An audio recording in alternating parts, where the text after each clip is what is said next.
Balita ho natin nilangaw daw ho yung White Ribbon Rally na ginanap sa EDSA kaninang umaga. Paano hindi lalangawin? Isa sa mga sumisigaw sa entablado, ito si Franz Castro. Isa sa mga di umanon tumanggap ng maleta yan nung 19th Congress. At para naman dito kay Teddy Casino, ito namang si Sero.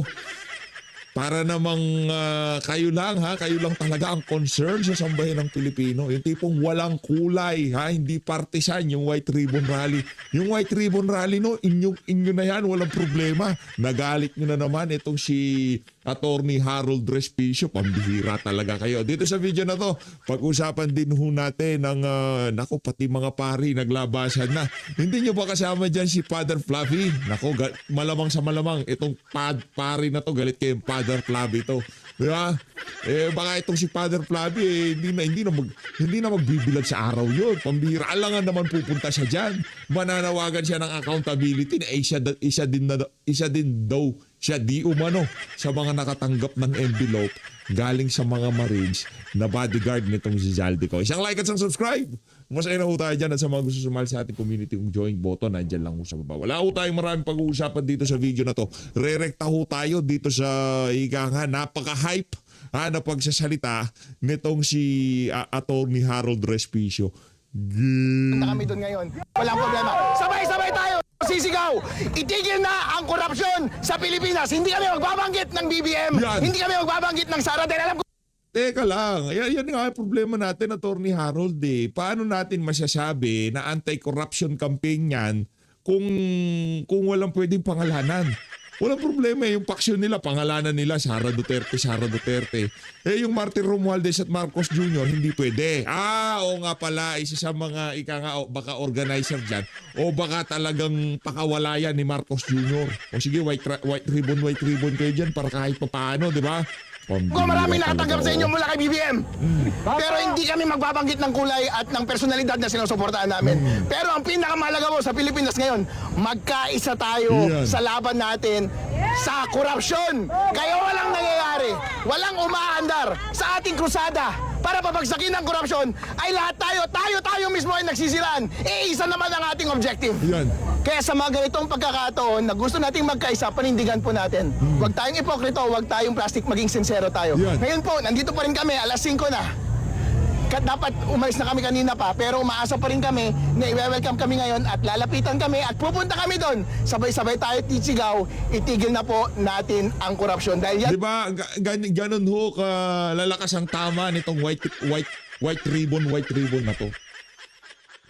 Pag merong panawagan, kahit anong paksyon, yung hanay ho, halimbawa, ng mga Duterte supporter, kahit na medyo dilaw, medyo pula, medyo pink, basta yung panawagan na sincero na panagutin yung mga magnanakaw dito sa bansa na to, welcome ho silang lahat.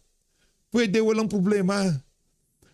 Kaso dapat walang sacred cow. Hindi yung ligtas si Martin Romualdez, ligtas si Marcos Jr. Ano sisigaw ni Franz Castro? Panagutin ang mga magnanakaw. Ikulong si Martin Romualdez, hindi pwede. Di ba, hindi pwede. Nako, eto sigurado, Franz. Alam mo kung bakit namumuti buhok mo. Ang sigurado dito, pag naging presidente si VP Sara, may kalalagyan. Di ba, Attorney Harold Respicio? yan lamang ang simula ng totoong pagbabago sa Pilipinas kapag sama-sama tayo at nagkakaisa laban sa ating malaking kalaban na siyang korupsyon dito sa ating bansa. Talagang ibang klase. Tingnan nyo naman, wala hong bahid ng pambubuisit. Walang bahid ng pang-uurat o pang-aasar sa kanilang mga datatan. Ano ang tema? Puti. Ano suot-suot nila? Nakaputi hulat sila kasi white ribbon . Di ba walang kulay ito? Anti-corruption tayo. Sama-sama tayo. Ang problema maliwanag pa sa sikat ng araw. Itong mga individual na to mula kay Attorney Harold Respicio papunta kay Mike Defensor talagang tinutumbok nila ang mastermind. Kaya ang option nitong si Teddy Casino hindi palapitin, hindi imbitado, hindi welcome yung mga ibang mga grupo na nananawagan ng tunay na accountability diyan sa issue ng mga maanumalyang flood control project. Ito si Teddy Boy. Action dun sa sinabi nila, specifically pointing you out na parang bawal sila magsalita tungkol sa korupsyon? Yung paalala ko naman, hindi ko naman sinabing hindi sila welcome. Ang paalala ko, huwag silang pupunta dito. Nadadali nila yung agenda ng mga Duterte. Teka lang, anong agenda ng mga Duterte? Ano ba agenda ng mga Duterte? Yan ang problema eh. Kagad tinitignan kung sino yung nagsasalita. Hindi tinitignan yung mensahe kung ano sinasabi. Diyan kayo nadadapa. Yan ang dahilan kung bakit yung mga kandidato nyo matatalo sa 2028. Ang bihira. Kasi itong grupong ito, ang sinisigil natin at pinapanagot kapwa. O kaya nga, tignan nyo naman yung mga pulis nakaupo lang sa likod na hindi nila pinapakinggan si Casino kasi bakit hindi nila pinapakinggan si Casino? Ay hindi na sila binabantayan. Nandyan sila para multiplier sila dyan para magmukhang maraming rally kasi hinangaw ho yung rally ni Casino. Ang mga Marcos at mga Duterte, hindi pwedeng one side lang. And then ipopromote natin na yung mga makakaliwa, baka sila gusto nilang ibida dito sa white ribbon. Dapat red ribbon, pambihira kasi pula kayo di ba? agenda ng kabilang side. Dahil sa tingin namin dito, sabi nga, lahat ng sagot dapat managot. Kaya talagang magiging disintonado. Kung sila ay lalahok dito, pero ang bibirahin lang nila yung Marcos, tapos sasabihin nila malinis si Sara. Hindi naman pwede yun. Malinis ang mga Duterte. Hindi tutugma yun. Hindi wala namang walang problema, tuloy-tuloy naman yung impeachment kay VP Sara. Hindi naman tayo, kung ako sakali nagpunta diyan, di naman ako sisigaw na itigil ang impeachment, itigil. Hindi, tuloy ang impeachment. Tuloy ang impeachment, tuloy ang investigasyon sa Blue Ribbon. Kayo, nandiyan kayo para ibida yung mga interest nyo. O meron ang tanong, meron ba nagpunta? Anak ng toko, tatot kalahati na lang kayo, ayaw nyo pa magpasama. Totoong may prinsipyo at paninindigan dyan sa rally nyo, pambihira. Sa mensahe ng rally na ito. Pero sana ay nakinig sila sa mga nagsalita. Sana ma-realize nila na niloloko din sila ng mga Duterte. Huwag silang magpapagamit. At pareho lang tayong biktima ng corrupt na sistema. Action dun sa sinabi nila. Okay, lipat po tayo dito kay kay Lola Franz. Lola Franz, game. Sino po ang mensahe ngayong araw na ito? Yan si Lisa Masa ata to, kung di ako nagkakamali, di ba? Si Lisa Masa to, di ba? Tapos Teddy, itong si Teddy Casino, tapos itong si itong may kinaharap na kasong kidnapper. At ito ay lahat ng Franz. sangkot dapat managot. Kung ikaw man ay si Duterte, kung ikaw man ay si Marcos, o kung sino ka man, basta ikaw ay involved sa korupsyon, dapat kang managot. At Hindi, ang problema kasi kay VP Sara, tuloy-tuloy ang impeachment. Sa issue ng flood control, wala na yung flood control, tapos na.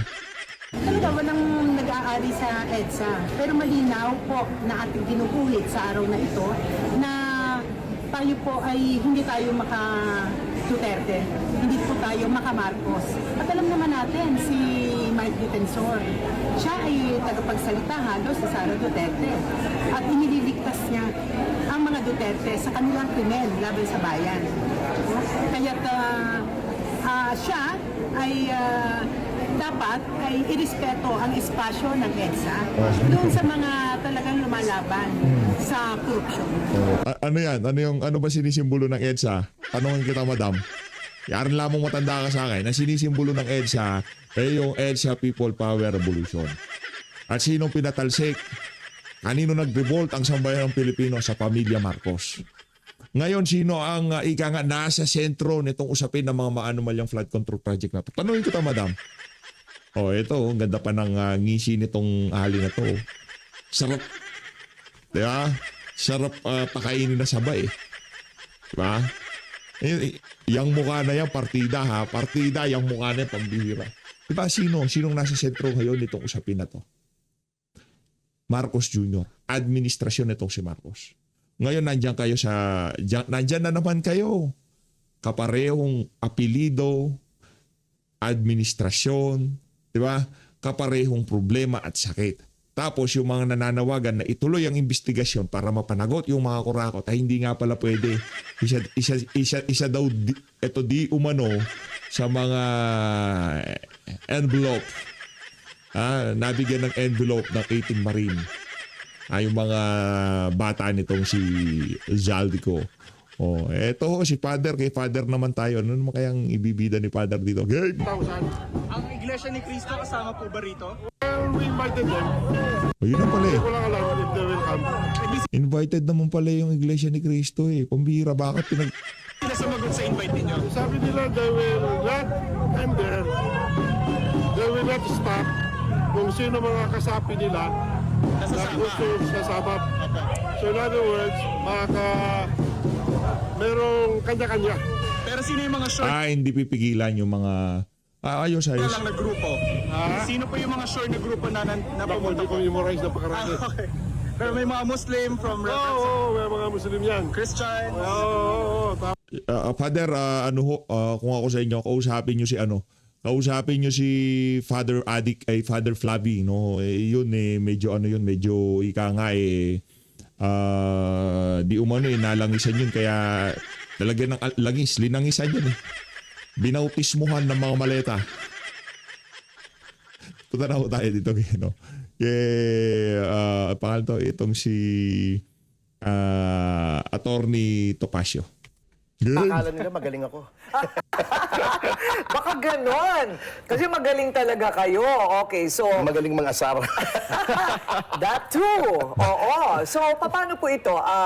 Yung unang reaction po ng kampo ni former Secretary Defensor, nung una po itong sinampa ng NBI, qualified human trafficking. That's serious. Yes, very serious. Pero kami po ay hindi na kami nasusurpresa sapagkat alam naman po nating lahat na ang NBI na premier investigative institution ng ating pamahalaan ay na-weaponize na. Umpisa nung maging direktor nito, si Ginoong Matibag. At kita nyo naman ang ginagawa ng ating pamahalaan, puro kanila ng mga puppets ang nasa mga key government positions, ombudsman, tao nila, NBI, tao nila, of course, yung DOJ, alam naman nating placeholder yon, si Secretary Vida. So, unang-una, nakakatawa because of the nature of the charges, pero nakakaalarma din sapagkat alam natin na ginagamit itong NBI and other government agencies para iharas at gipitin ang mga kritiko ng ating pamahalaan. Kasi nga si former Secretary Defensor has been very vocal against the administration, and he is one of the number one supporters ng mga tinatawag na 18 Marines or Maleta Boys. So, ang tingin po ninyo, harassment. Yes, especially not only because of the fact na si Mike Defensor ang tumutulong at sumusuporta dun sa 18 Marines, ngunit he's on record as saying na may mga natatanggap siyang mga reports na meron ding ghost projects yung asawa ni Attorney Matibag doon sa kanyang distrito, and this constitutes a very clear conflict of interest on the part of Director Matibag. This is the latest, Willard, no? Yung counter-accusation sa asawa naman ni NBI Director Matibag, who is a public official. Opo, congresswoman po siya. She's a congresswoman. At may challenge pa si Attorney Melvin Matibag na sampahan daw ng kaso si Congresswoman Ann. Ito ho ba ay kinoconsider ng kampo ni Attorney Topacio, sir? Definitely, pero paano ka magsasampa ng kaso kung tutak nila ang ombudsman? Kaya, ang NBI, asawa nung sasampahan mo, saan ka pupunta? Ang DOJ, tao rin ni Boying Remulla, yung natira ron. At tao niya yan sa Cavite Province. So, yan ang problema po, Ma'am Corina, Sir Willard, sa sitwasyon natin ngayon. Lahat ng dati nating tradisyonal na masusumbungan ay na-capture na ng ehekutibo. Yung mga dapat ang ombudsman, independent yan, pero kita nyo naman ang recent actuations, very selective. At nakikita naman natin, ginagamit na rin pangharas ng mga kalaban sa politika. Ganyan na ba talaga ngayon ang bansa natin? Kaya tayo tumatakbo sa ICC. Kasi hindi na natin pinagkakatiwalaan ang ating justice system. But, evidence is evidence. Of course. Even in hindi, yung sa ICC, di tayo tumakbo. Kinidnap si PRRD at pinadala doon. Pero kung tayo dapat pupunta doon, hindi pumunta doon eh. Yung pagpunta doon ni Tatay Digong, ika nga, puwersahan na lang. Pinwersa na lang. Pero kung tutuusin, pwede naman sanang hindi na mangyari yun. Kaso pinwersa nga para ma-eliminate nila yung isa sa kanilang ika nga talagang pinakamatindi sa kanilang posibleng makalaban diyan sa ano na yan, diyan sa susunod na 2025 election. Kita naman ho yun mga kababayan, di ba? Maliwanag pa yun sa sikat ng araw na yun talaga ang dahilan kung bakit pinadala doon, kinidnap itong si dating Pangulong Rodrigo Duterte. In a very political process like the impeachment, we still try to rely on what evidence will be presented. So yung sinasabi po ng NBI na nakabatay ang reklamo sa corporate records, merong testimonya, mga babaeng kanilang sinagip daw, at ebidensyang nakalap sa raid. So anong tingin po ninyo sa bawat... Kayo po ba'y binigyan na po ng kopya ng lahat ng kanilang tangan na Wala pa po. ebidensya? Ang alam ko today, Friday daw, sila maghahain. At syempre, ang proseso po niyan, kapag naghain po, isasabpina yung mga respondents, yung mga nireklamo, at dapat kalakip po nung sabpina yung ebidensya against us. Pero just to skim over the surface, yung sinasabi ng corporate records, established na po yan ng mga desisyon ng Korte Suprema. Kahit na ikaw ay direktor o opisyal ng isang kumpanya, nag-lease ng isang property na ginamit for illegal activities without any overt acts, actual participation, and specific role. Yun ang mismong phrase na ginamit ng ating Korte Suprema. Hindi ka pwedeng i-charge for those illegal acts. Okay, so kailangan talaga dumaan sa tamang process. So far, you think it's going through the right process?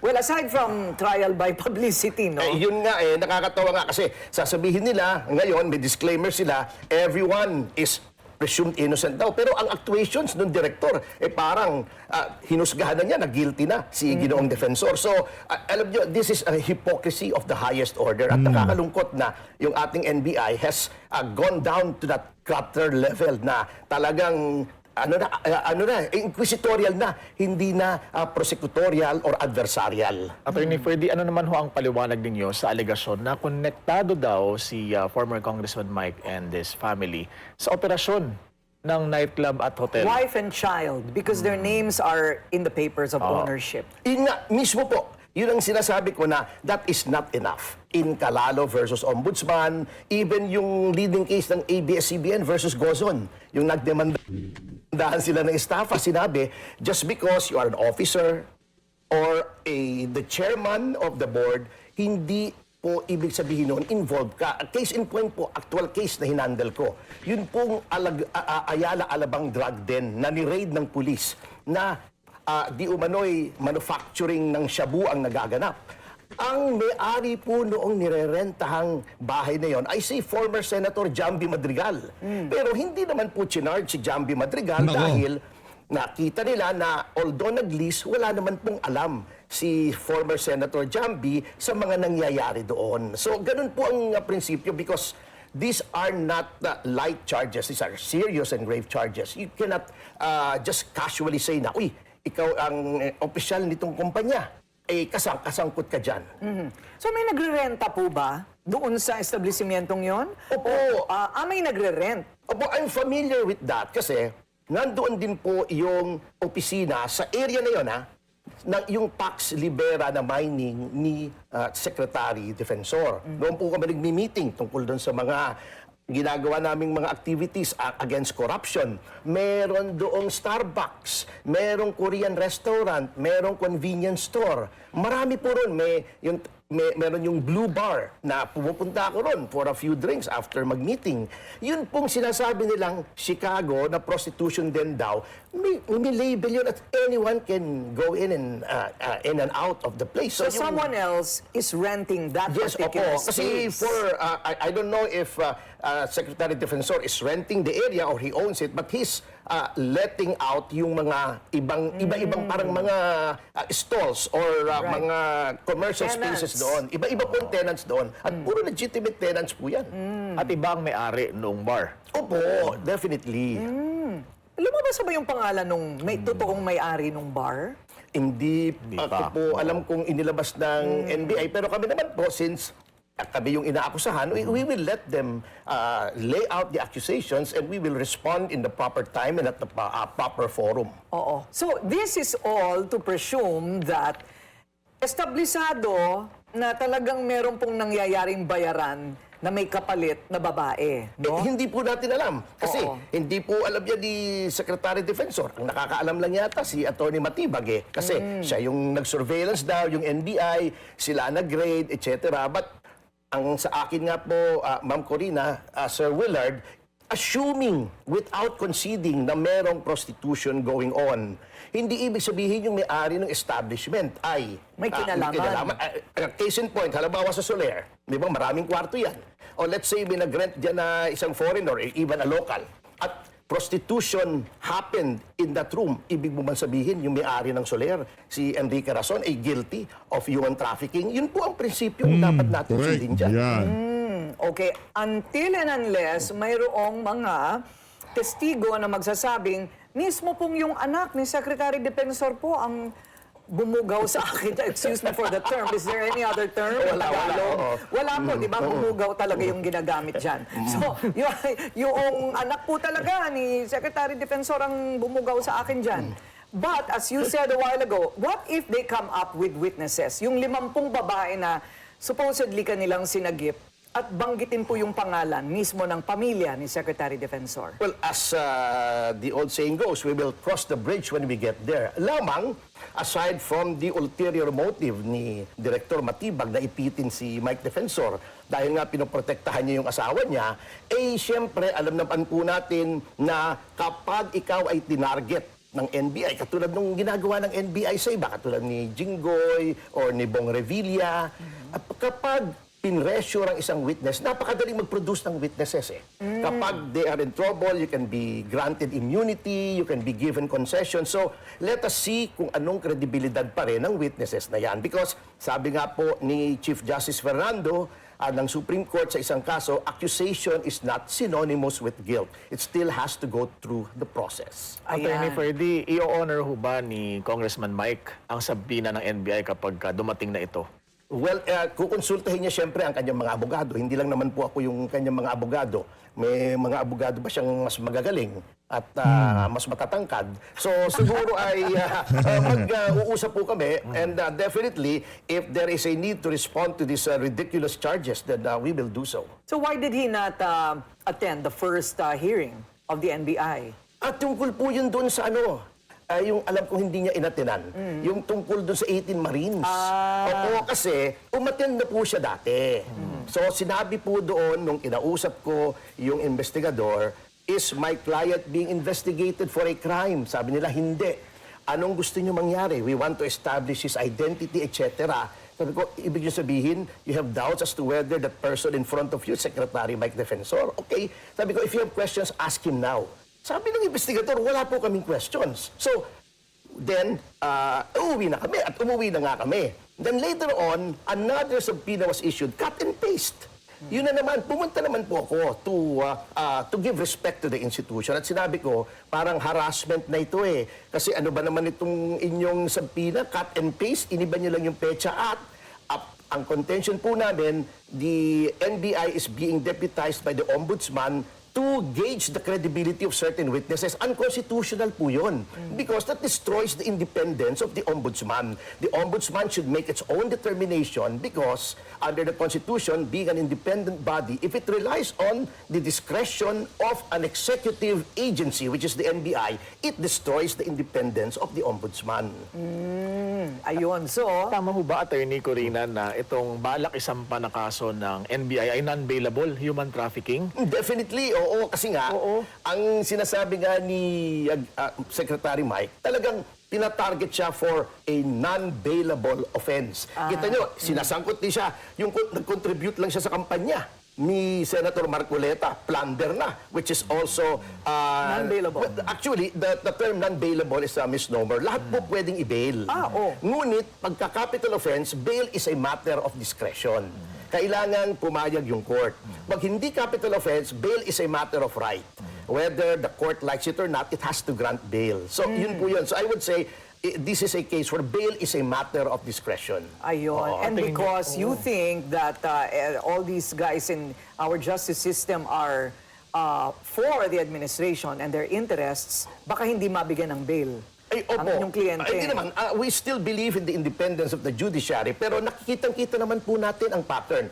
Puro discretionary ang bail ang sinasampa sa mga kritiko ng gobyerno to immobilize them para makulong sila, hindi sila makakilos, hindi sila maka-participate sa mga press con, hindi makatulong sa mga witnesses against dung mali-maleta chuchu, di ba? So yun ang ginagawa eh. Kasi hawak ng ekutibo, sir, di ba, yung pag-determine ng probable cause. Yes, kasi So, the once DOJ is Oo. under the executive. At maisuhan na agad ng arrest warrant dahil may probable cause. Yes. Madali na hong madampot ang Pwede, kliyente. oo. Yun nga ang kinakatakot namin. Weaponized na talaga. And the pattern is there. And Yan. one has to be blind not to see what the administration is doing. Okay, so, yung ganito po ba ay pwedeng humanap kayo ng kakampi sa LGU?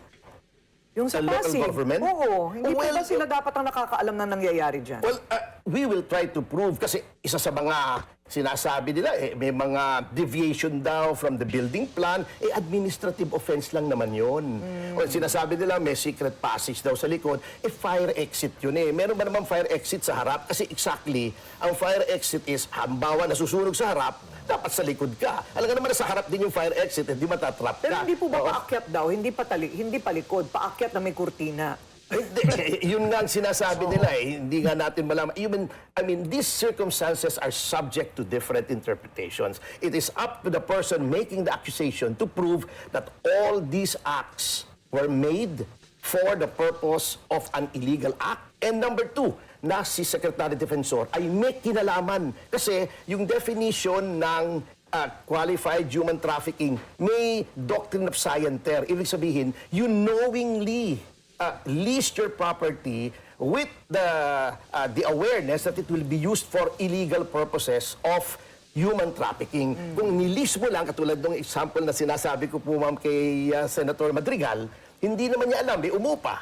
Nagbayad ng renta, may kontrata. Hindi naman niya alam afterwards kung anong ginawa roon, hindi pwedeng i-charge. Okay. So, balikan po natin yung buwelta naman po, kay NBI Director Matibag. Kasi yun yung pinaka-latest eh. So, ano po ang pruweba tungkol doon sa flood control project? Yeah. Na ghost project ng kanyang asawang si Ann Matibag. We are collating the evidence. So, kaya nga yun po ang sinasabi namin. Even the fact na may ganong accusation should have put Director Matibag on guard that there is a potential conflict of interest. Kasi siya po ay isang public official. At nakalagay sa ating konstitusyon, public office is a public trust. Anong ibig sabihin po niyan? Among other things, it means that if you are discharging your functions, you should be, to use a shop-worn phrase, just like Caesar's wife, above reproach. So, pagka may mga ganyang bahid ng selfish interest or vested interest o sariling mga pagkakaapekto sa iyong pangsarili na kapakanan, dapat hands-off ka na dyan kasi meron naman tayong PNP. So, parang hindi magduda yung mga tao sa iyong intensyon. Meron po bang value dito po sa sinasabing ghost project? Diyan po sa kinasasakupan ni Ma'am Matibag? Well, hindi po kami magsasalita until all the evidence are in. But rest assured na palagay ko nga kaya biglang sabi nyo nga, mukhang nalimutan na to pero biglang sumulpot ulit kasi, well, it cannot be just a coincidence na nung naglabas naman ng mga paratang si Secretary Defensor tungkol dito sa mga alleged ghost projects sa San Pedro, ay doon biglang nabuhay itong kasong ito.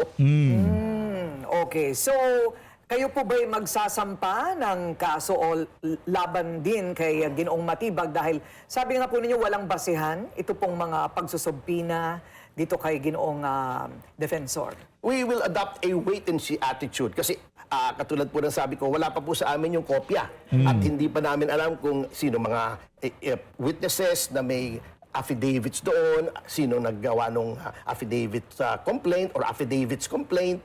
So, we will have to watch and wait for further developments. Ayun, kasi di ba may hamon si NBI Director Matibag, di magsampa rin kayo ng kaso laban kay Ann. Oo. So, hinihintay po ninyo lahat ng ebidensya. Opo. Unlike ang NBI na basta-basta na lang magsasampa ng kaso ng walang basihan, gusto naman namin may basihan yung amin. Behind the scenes, attorney, meron bang sinasabi or kinukwento sa inyo si Congressman Mike na may tumatawag sa kanya at sinasabing, wag mo na ituloy kasi yung paglalabas ng Maleta Boys, wag mo silang hayaang magpapresko na para matigil na tong mga kaso laban sa kanya? Well, I will have to apologize. I'm not at liberty to divulge that. Sorry po. Parang sinabi na rin niyang oo. Hindi naman. Hindi naman po. Oo, totoo yan. Para ma-connect the dots natin kung talaga bang connected ito dun sa mga nangyayari. Well, sabi nga nila, sana na, kasi wag na lang magsalita si Mike. Di ba? Ganun ang mga sinasabi ng iba, no? Opo, kaya nga believe din ako dito kay Secretary Mike. He does not have to do any of this. Retired na siya from public service. Meron siyang pribadong mining company, may mga paupahan siya. Maganda na po ang buhay niya. Yung anak niyang isa, yung babae, abogada, married also to a lawyer. So, why did it have to do this? It is out of the highest sense of patriotism. Not for any self-interest. Kasi wala kang mapapala rito kundi sakit ng ulo eh. Correct. Tsaka yung yaman na nitong si dating Senator, Congressman Mike Defensor. Wala na siyang dyan, yung tipong beer house. Hindi niya. Ang lulupit ng mga business niya. Di ba? Ang lulupit ng business niya, mining. Talagang milyonis siyang kita. Bakit niyang papatulan? Yung pang one night stand na yan, di ba? Hindi tayo naniniwala dyan. Rektaho tayo dito kay Dr. Tony Liachon. Naghahanap kayo ng ebidensya. Dito walang ebidensya. Hindi na kailangan maghanap ng ebidensya. Nagsusumigaw yung mga ebidensya na ninakaw talaga yung pondo ng PhilHealth. Ito ho, si Dr. Suspendido kasi siya 2 weeks ata eh. Kaya attorney lang at tatawag natin. Dito kay Dr. Tony Liachon. Tony, okay? Sige, okay. So, natutuwa ko dahil naglabas ang Supreme Court en banc sa April 26 na natanggap ko po ng aking abogado 3 days ago na magkakaroon po ng consolidation po ng aming oral arguments or for scheduling kasi po nireklamo ko po yung 2025 budget ng PhilHealth ay siniro ng gobyerno. And then sina Attorney Vic Rodriguez, Congressman Ungab ay nagreklamo dahil may mga blank items sa budget. So yun ho first time in history eh. At ang pangatlo, sina Justice Carpio din, nirereklamo din daw yung budget na yan. Kasi yung 2025, yan ang worst budget in history kasi dyan po nangyari yung flood control. Ako naman, nireklamo ko kasi after the unconstitutional transfer ng PhilHealth na 60 billion noong December 5, hindi nagbigay ng budget ang government. Zero ho in 2025. Nireklamo ko po yun sa Supreme Court. At after 1 year, nakakatuwa kasi napakinggan tayo. Ang tingin ko hong dahilan dito ay after the son of the President sa July, pagbabudget hearing. Ngayon, kung hindi malinaw sa Congressman at sa Senate na bawal yung mga ganong klase na pagbibigay ng zero budget sa PhilHealth at saka may mga blank statements dun, baka magkaroon ng problema ulit tayo sa allocation. So pinupuri ko ang Supreme Court for recognizing that kasi masyado pong magulo ang Kongreso at Senate at na-allow nila nagkaroon ng maraming unprogrammed appropriations tapos yung pera ng PhilHealth nalipat ho sa unprogrammed appropriation, nilipat at tapos hindi nila binudget. Kaya dapat talaga pakinggan at mag-decide ang Supreme Court kung unconstitutional yan para sa ganun maisoli yung pera sa taong bayan, particularly yun pong 75 billion in 2025 sa healthcare. Yun ho ang aking yan, nakikita sa picture at masayang-masaya po ako at nakikinig po ang Korte Suprema. Ito ho malaking bagay kasi 15-0 ang desisyon ng Supreme Court noong December 5 sa unconstitutional transfer ng diversion. Naalala nyo, si Secretary Recto, inutusan si President Ledesma na ilipat yung pera. Na-prove na nila unconstitutional. Tapos in 2025, isa na naman mali ang ginawa nila, hindi nila binigyan ng budget in 2025. Tapos nagreklamo na from both camps, hindi nating sasabihing DDS or sasabihin nila Dilawan kasi si Justice Carpio iba hong partido yon. Ibang partido rin sina Congressman Ungab and Vic. And yet, ako naman independente, lahat ho kami hindi pumapayag na tama ho yung ginawa nila sa 2025 budget. At yan ay kailangan desisyonan ng Korte Suprema upang maibigay yung tamang budget itong 2027. Kasi mag-uumpisa yan after last week ng July, August na budget hearing. Kung magkamali muli ang budget natin. Yun lang. So yun po, sa mga nakikinig po, yan po ang kinagagalak ko po at ako'y handa mag-present sa oral arguments sa Korte Suprema po. Opo, Docs.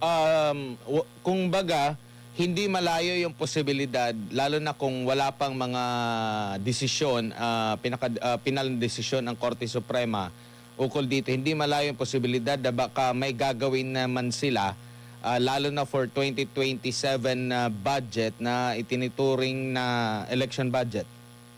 Tama po yun. Kaya ang Korte Suprema, ang tingin ko, nag-isip na baka yung 2027 budget gawing election budget. At nakita ko yung galawan, bibigyan daw ng insentibo ang mga LGUs. So, naiisip ko, sorry for this kind of comment, wala na yung flood control, baka gamitin na naman yung budget para mag-incentivize kasi election campaign period. No? Ang tingin ko, aayusin ng Korte Suprema to para wala na malagyan ng mga unprogrammed appropriation, wala nang magsisiro budget for PhilHealth, wala nang diversion sa PhilHealth, at magamit pa talaga for social services rather than be used again, sana naman, for alleged anomalies or corruption in budget allocation. Kaya tama po yung sinasabi nyo. I think visionaryo ang Supreme Court and they want to preempt that particular decision-making of the Congress and Senate. Kasi nagsisimula yan sa Kongreso. Opo. Actually, meron pang pahayag nga ang Malacanang na posibleng sa 2027 may isasama muli itong flood control fund na ito po, attorney. Yeah. Yun na nga dapat Pero ongoing kasi yung oral arguments ngayon dun sa unprogrammed appropriation na hinain ni Congressman Irice at ni Congressman Ledesma. Congressman Laila de Lima. Ang ibig ko sabihin, malaking bagay yon na nag-oral arguments sila doon sa unprogrammed appropriation na dapat wala nga unprogrammed. Dapat iligay nila yung pera doon sa programa. Bakit meron silang standby na 250 billion? Baka malagyan uli. So tatapusin nila yon. Tapos tatapusin din ng Supreme Court yung pag-yurak sa PhilHealth natin. Yun ang dapat nating ayusin. At hindi na maulit ang worst budget in Philippine history, yung 2025 budget. Opo. Para sa kalaman lang ng ating mga kababayan, gaano po kahalaga na hindi ma-zero budget ang PhilHealth bagkus ay dagdagan pa ang pondo nito at kasi hindi naman ito pang negosyo kagaya ng ibang mga health insurance po, Doc? Yeah. Mahalaga kasi nakaatas sa universal healthcare kung ang dapat ang PhilHealth tatlo ang gagawin. I-increase ang case rate or benepisyo. Kunyari, heart attack. Dapat increase ng budget yan Dun sa acute heart attack lang ngayon, may 500,000. Pero dapat, kung ikaw ay na heart attack or may sakit ka sa puso, libre na yung angiogram. Kasi yung top killer diseases yan So tingin ko, dapat 500,000 pagka may sakit ka. Naalala mo yung namatay the other day na nagbayad ng 25 years, Mr. Marvin, tapos in less than 24 hours, hindi kinover. Imaginin mo, nagbayad ka ng 25 years. Number 2, ang dami may cancer. Magkano MRI? Magkano CT scan? Magkano cancer marker? Magkano chemotherapy? Ang stroke. Grabe ang stroke ha. Ang case rate lang pala niya, 76,000. Dapat tingin ko, increase yan to 200,000. Kasi alam mo ba magkano ICU sa isang private hospital? 50 to 100,000. Ang recovery period yan, humigit kumulang na 2 linggo. Aabot ang bill mo niyan hanggang 2 milyon. O magkano yung mga nagda-dialysis? Magkano ang gastos niyan? O, kaya ang point diyan, hindi na nila yuyurakan yung PhilHealth. Pangalawa, babaan naman nila yung premium. Pero mo, bayad ka ng bayad ng premium, mandatory.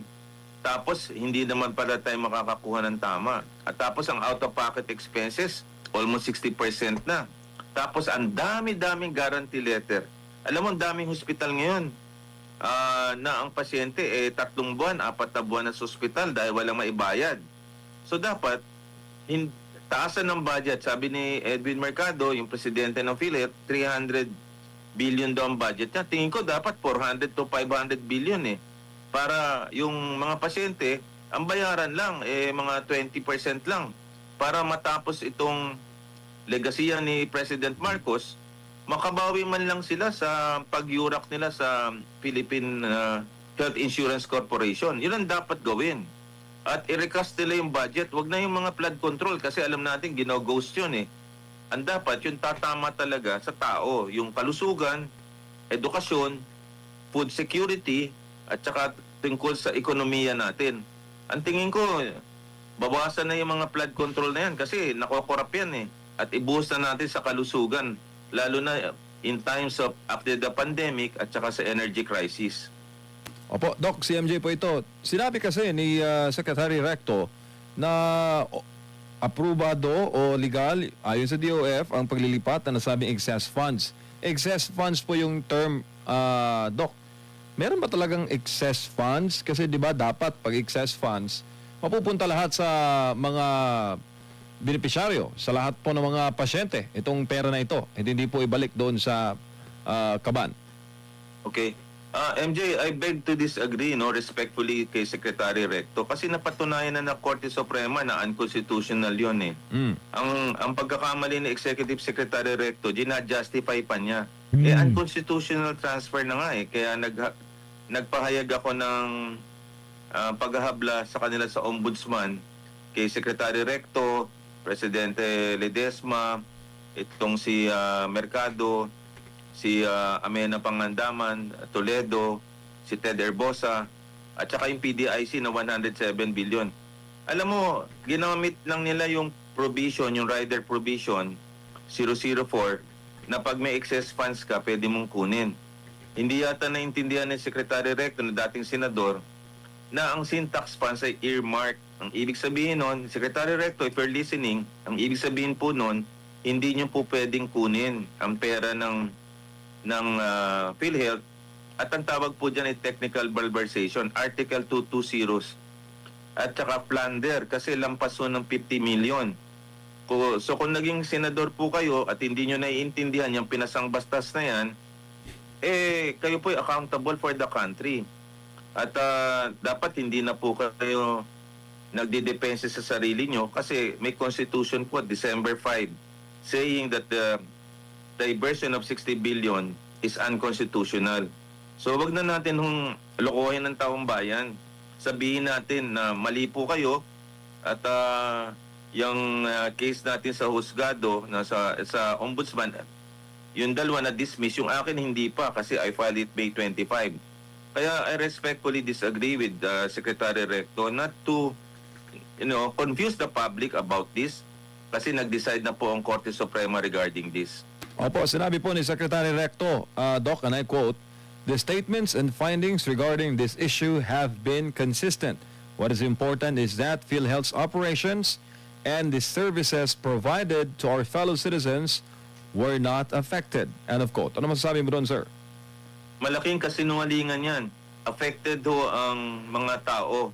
Ang dami hong nangangailangan ng guarantee letters. Kung kayo po ay iikot sa PGH lang, iikot kayo sa Hospital ng Maynila, sa Santa Ana, sa San Lazaro, anong sasabihin yung hindi affected ng PhilHealth operation. Sabi nga ni Edwin Mercado, 5 months pa lang, ubos na yung budget na tinalaga for 2026, yung 130 billion. At humihingi nga siya ng budget ngayon sa PhilHealth kasi ubos na yung pera. Ano sasabihin niyang hindi apektado? Malaking kasinungalingan ang sinasabi ni Executive Secretary Recto. Opo. At siguro, magnilay-nilay siya kung tama ang ginagawa niya sa taong bayan. Tama na po ang panloloko, Secretary Recto, at harapin niyo po ang accountability niyo sa taong bayan. Meron pa isang anggulo, Doc. Sabi niya na ang polisiya ng pamahalaan ay maximize ang lahat ng paggamit po ng available public funds para po suportahan yung mga super priority programs ng gobyerno at bawasan po yung ating pangungutang. Sabi niya, and I quote, "We always ensure that public funds are used for the government's priority projects and services. If there are unused funds, they should be utilized for the benefit of more Filipinos." Ano ko? Ano masasabi mo doon, sir? Ginamit raw para suportahan ang mga super priority programs ng gobyerno. Ang kalusugan po ba hindi super priority program? Oh, I respectfully disagree, Secretary Recto.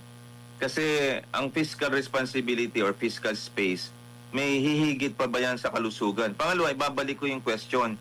Hindi nyo po pwedeng kunin yung pera na naka-earmark kasi hindi nyo po pera yan. Pera yan ng mga direct contributors at saka indirect contributors na hindi nyo binigay. So yung infrastruktura, wala namang kinalaman ng PhilHealth dyan eh. Di sana kinuha nila sa ibang budget. Bakit? Excess funds ba ang PhilHealth? Reserve funds ho yan eh. Mali po kunin yun. At according to Section 11 of Universal Healthcare, pwede nyo lang kunin ho ang any funds at hindi ililipat. Kung itataas nyo po ang benepisyo, bababasan mo ang premium para ma-achieve ang Universal Healthcare goals. So tama na po, Secretary Recto, sa pag-confuse. Kasi always refer back to the December 5 Supreme Court decision. At wag nyo na pong i-justify yan. Baluktot nyo pong reasoning. Opo. At lalo pa na may mga grupo, Doc, no, na naghain ng TRO dito po sa naging desisyon ng Ombudsman. Ano sa tingin nyo, anong next nyo na hakbang, Doc, bilang isa po kayo sa mga prime movers ng issue na ito? Well, sa akin, hindi pa nadidismiss yung aking ombudsman case laban kina Secretary Recto. Yun hong dalawa na na-file last year ay na-dismiss. Pero nag-motion for reconsideration eh. So pag ako na yung case ko ma-dismiss, magma-motion of reconsideration ako. Kung hindi naman, didiretso ako sa Korte Suprema para i-challenge po yung case ko po against them. Yung technical malversation tsaka plunder po. Opo, Doc, may balan tayo, no? Panahon na naman po ng tagulan at inaasahan natin, Doc, na magiging puno na naman ang mga ospital dahil po dito sa mga sakit na ating pong nakukuha dahil po sa mga pagbaha. Ano ang tingin mo dito, Doc? Lalo pat palakas ng palakas ang mga bagyo dito po sa bansa. Well, ito ang problema. Kasi last year, ako naka-term ng kleptospirosis. Alam niyo yung kleptospirosis? Yung pera na tungkol sa kalusugan na wala. Tapos magbabaha, magle-leptospirosis uli. Pag nag-leptospirosis, mapupuno na naman ng mga ospital na magdadialysis. Marami na naman mamamatay nito at mapupuno yung ospital. Kaya nakakatakot pagpasok na ito na hindi pa naisoli yung mga flood control projects natin na pondo, babaha na naman tayo. Pagbaha, marami na naman magkakasakit. Magkakaroon ng leptospirosis, kleptospirosis. Klepto means, ang ibig sabihin niyan, pagnakaw, kasi kleptocracy, leptospirosis, yan ang sakit na nakukuha natin sa ihi ng mga daga, hayop na nagkokos ng kidney failure. Tapos, dengue, pwede, typhoid, waterborne illnesses. Kaya nakakatakot itong pagpasok ng June hanggang October. Marami na naman po masasalanta. At alam niyo naman, pati hospital, ghost project nga eh. Yan ang mga kinakatakot natin. Wala ho talagang hospital. Kaya, tama ho ang Korte Suprema. Saludo ho ako sa Korte Suprema. At i-discuss natin ito para maayos natin ang budget allocation. Yan ho ang tamang gagawin natin ngayon. Opo, na very, very much related pala talaga, Doc, ano? Yung issues of flood control at yung issues of PhilHealth at ang kalusugan po, lalo na sa mga magkakaroon ng sakit ngayon pong panahon ng mga baha. Tama po yun.